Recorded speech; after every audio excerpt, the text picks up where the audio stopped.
everybody. This is it. This is the final episode of Closing Out the Week. I will be closing out your week for the last time right here on New Year's Day. It is 2021. Welcome to this new year, a new beginning, if you wish to see it that way. Some people are very cynical, which I understand, and they would rather not see a difference between the previous year and this year. There are many similarities. You woke up today, and not much has changed. We're still in the same spot, but this can be a marker to start something new, which I feel like that's what obviously a New Year's resolution is. But I mean something a little bit more internal, which I know New Year's resolutions could be internal as well, but I mean changing your perspective on really what life is and what life is supposed to be. I mean, I've heard a lot over my lifetime, and I've only lived, tomorrow's my birthday, so 24, I'll be 24 years. I'll just say 24 years. Over my 24 years of living, I've heard this a lot, where you have to take every day as a blessing, right? Live every day as a blessing. I'm not a religious person. I went through a huge atheist kick when I was 14, which I've talked about before on the Closers podcast. Rest in peace. And that saying always kind of pushed me away because obviously, I'm not a Christian and I'm not religious, and anything that has the word blessings in it, I was just dumb. That is dumb. But, I think I was the one that was more dumb in that situation, because overall the sentiment is good. It's a right way to kind of look at every day. I guess for me, I got lost in the explanation. No one ever gave an explanation. People said that phrase to me and expected me to just understand how that would impact my life. Looking at every day as, making the best of every day, making the most of every day, viewing every day as a true treasure, waiting to be rifled through, right? It took me a while to understand that. And this past year, 2020, I discovered that feeling. After going through many emotions this past year, I have discovered how I can look at every day, every new day, with some sort of excitement to do something else, to do something. Whether it's continue working on a song, whether it's doing an interview for the podcast, whether it is just shooting the shit with Quinn on non-recording times, or playing a video game, or watching basketball, or watching football with my family.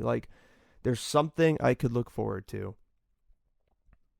that I truly enjoyed. And focusing on those things really helped me. And I know that I usually start the podcast by asking you how your week has gone. But since it is the start of a new year, I feel like it's better to reflect on the past year. And I feel like all of our years have had a similar through line, which is why I'm just going straight off the top with looking at this new year, 2021, as a fresh start. And one way to do that, like I said, is by taking every day and viewing it as a new beginning. Use this year to start that pattern.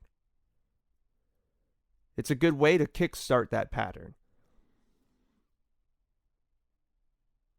But look, there are very few things that actually affect you day to day. Consider that. Okay, so you couldn't get your cup of coffee from Starbucks because the line was too long, you're going to be late for work. Okay. So your dog peed in the house. That fucking sucks. Got to clean that shit up. At least it's not shit, but I mean, Like, there are many things that you can get upset over, and I have been one of those people. I am one of those people still. It's not like I'm a freaking shaman, or I don't know, a master at this. I'm just talking from what I've been telling myself. And this is what I want to impart to you on this last show of closing out the week. But what I'm saying is that those little things don't matter. You're talking to somebody. Things aren't really working out that well. Well, guess what? You weren't talking to someone prior to this, right? Well, obviously everyone's situation may be different, but most of the time, you know how it's like, what it's like to be alone. And you've been able to handle that pretty well. Maybe not great all the time. You have your moments. We all do. But overall, you know you'll be okay, right? If you really think about it, you maybe really like this person, and that you get rejected. Even extending it to that point, you know what it's like to be alone, and that is good. That's a good thing. Having that sense of comfortability with yourself makes you impervious to a lot of life's harshness and pain, I would say.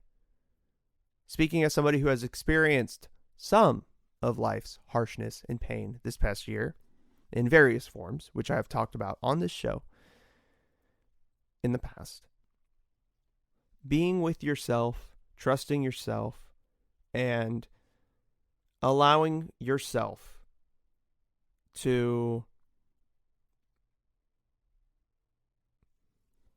knowing that you are good alone, that you can handle that, you can handle life by yourself, is a huge, not to sound like Trump, I definitely sounded like Trump that last huge, but is a big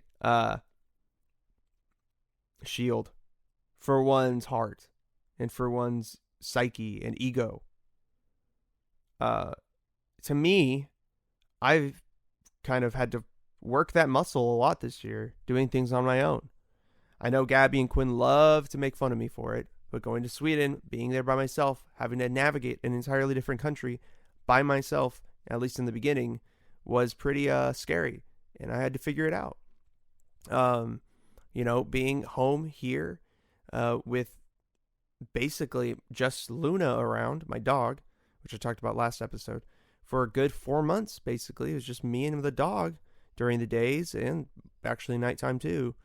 And having to deal with all the emotions of losing things left and right. It felt like everything was losing. There was the, Black Lives Matter protest erupting around me. And it just felt like life in the world was just falling apart. And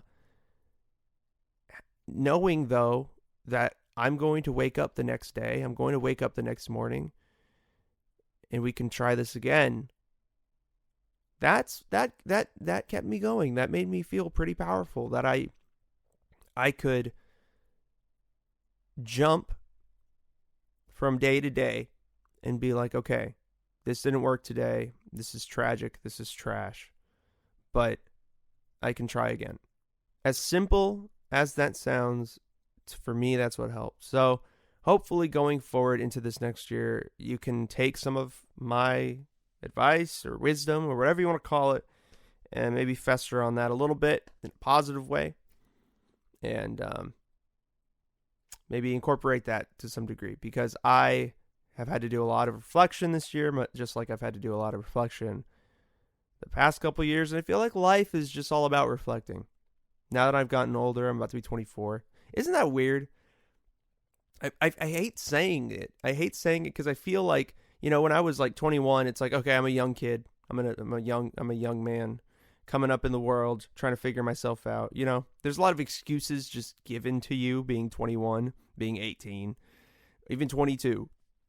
Oh, you're still, you're figuring yourself out still. And I know that there are older people that may be listening to this that are like, 24,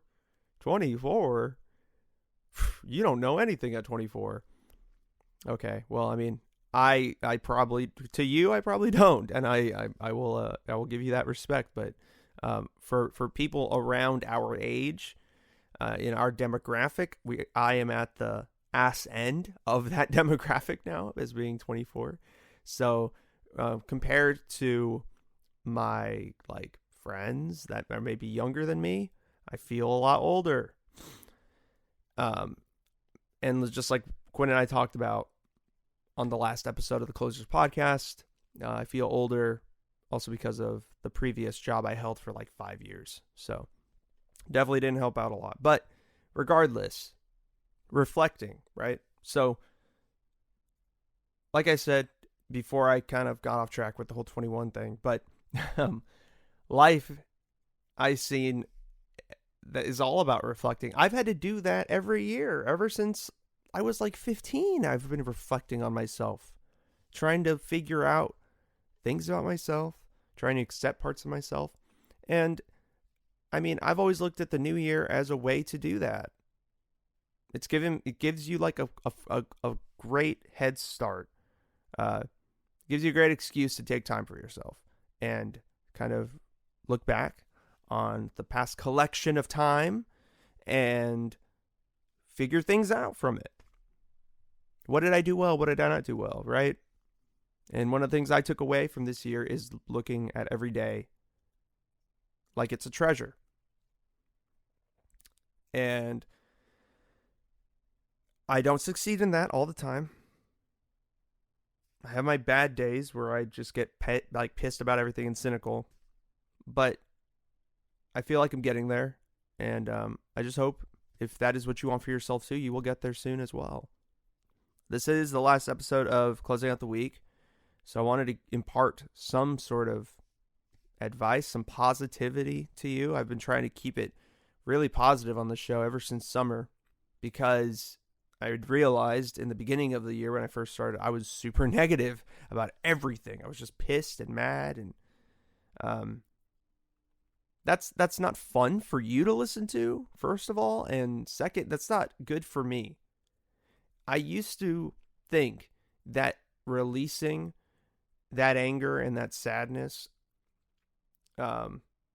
explicitly was a good way of letting go of things and pushing things out of yourself into the world and just letting them be, right? But maybe that's just me maturing. Maybe I'm just changing in a certain way, but that doesn't work anymore. What it does, it makes me relive these things over and over and over, and I don't get over things, or I get more upset over things because I'm talking about it all the fucking time, and because I'm getting mad about it.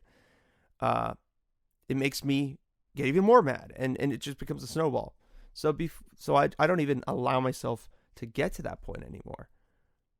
So what I do now is try to find a silver lining, as hard as it may be sometimes in certain situations.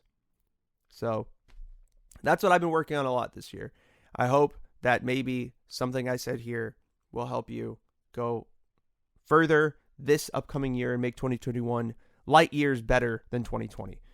One last thing I want to say before we get out of here is a thank you to everyone who's listened to me on this show, Quinn on Hang 10, or both of us on the Closers podcast this past season or the first season. If you were a guest, thank you so much. Ostia, shout out to you for providing the music for Hang 10.